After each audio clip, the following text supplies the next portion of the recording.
Alex lettuce in a cup. Easy mo gawa mo.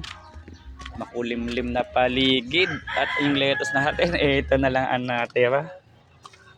So yan. So spray pa rin tayo. Konti lang.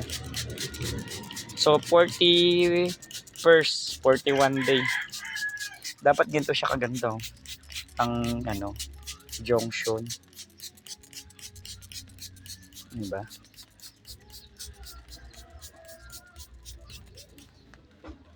So yan. So kahapon ay wala kami masyadong gawa. Nasa Dasma area lang kami. Supposed to be may magpapagawa kaso ano siya, tawag dito.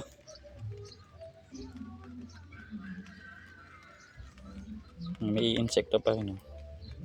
So actually dapat hindi naman na nagpo-foliar kasi nga pwedeng mag-cause ng yan tawag yan. Ano naman tawag doon? Fungus. But hindi nag-spray ako, konti lang naman para lang naman sa niya. Mataboy-taboy insekto kasi pag nababasa insekto naglalabasan sila. May mga ilan-ilan. So, kumbaga sa atin, hindi naman natin siya pinababayaan na hindi ma-spray ng kaunti para pambugaw man lang ba.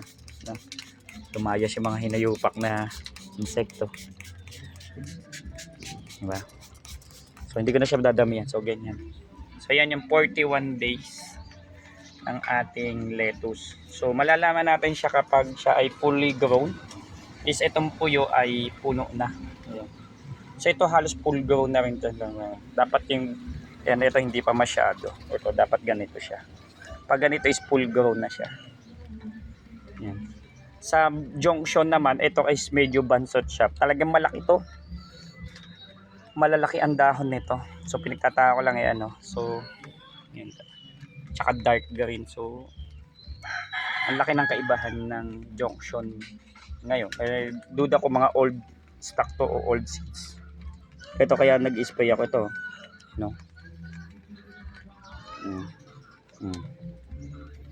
So, yun kaya ako nag-spray ng konting tubig. Just to galitin yung mga palayasin yung mga insekto. Kasi somehow ini-insekto pa rin. Nakakulambo pa yan, ini-insekto pa. What more kung wala yung kulambo, wala na. Okay. So yan. Pero kung tutusin itong mga 40 days, ganyan, 40. Dapat hindi na to ini-spray yan. Maliban na lang kung sobrang init. So sa mga nagtatanong sa hindi nakasubaybay bakit may mga maliit, ayan pa yung mga huling tinanim, late tumubo, bansot o whatsoever reason. So hindi naman siya sabay-sabay nga din pong tinanim pero somehow doon tayo nagkakaproblema.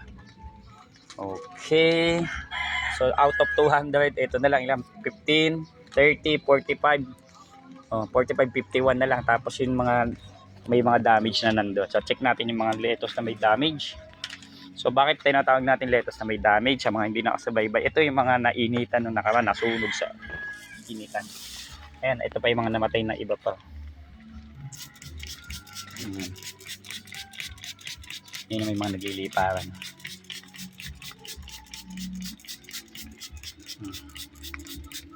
Yan, mga nadali ng tip burn yan. Kita nyo naman tip burn. Yan sa tindi ng init, mga nakaraan. Yan makita may mga naglalakad doon sa So kumbaga sa atin, kinuwarantin natin. Kinuwarantin natin yung lettuce. Kumbaga sa atin, check natin kung it will survive. Yan, kita nyo may mga kuto-kuto siya. Yan. Ito yung sinasabi ko. Ganun. Diba? Kumbaga sa akin, inaano ko din naman siya na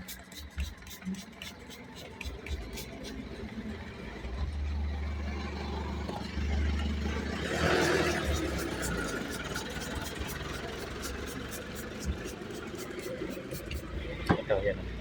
Lakad-lakad pa. Yan. Tapos pansin nyo yung ano ko, parang siya may green, tapos dugo.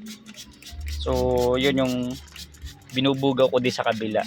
So kaya ko din tinanggal siya dito. Kasi tinanggal din sa kabila dahil nga may mga ganun siyang sakit. No? Ayan o. Walang buo.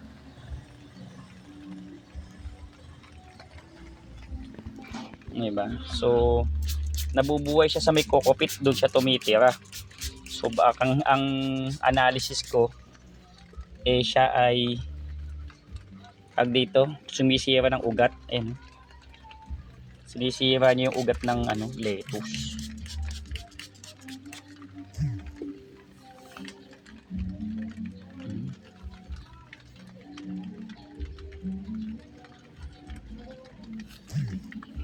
So yan, no.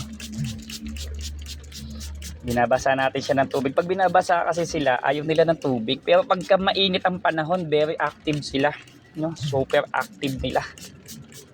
Pag sila sa gabi hindi rin naman, hindi sila masyado. Nakikita ko siya pag during daytime ay nasa mga kokopit sila nakatira. Naguhukay sila doon para sila nagkakaroon ng colony.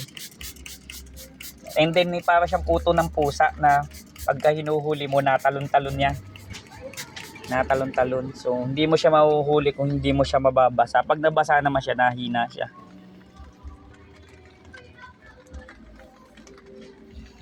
Yan. So yan. So ito naman yung mga na-damage sa kabila. So yung mga magsusurvive dito, tingin ko ito baka mag-survive to. Tsaka yun lang. The rest parang malabo na mag-survive yung iba.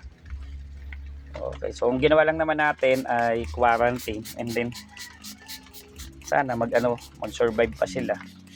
Pang-consume na lang. Ito yung mga namatay. Hindi ko na sure kung mabubuhay pa itong mga ito. Anyway, yun, no? So 41 days ng ating lettuce. Alex lettuce in a cup. PC mo gawa mo. 41 days ng ating Olmeti. 41 days ng ating Junction. Junction natin parang hilaw na hilaw pa talaga. Maliit pa. And don't forget to subscribe. Ang ganda. Salamat!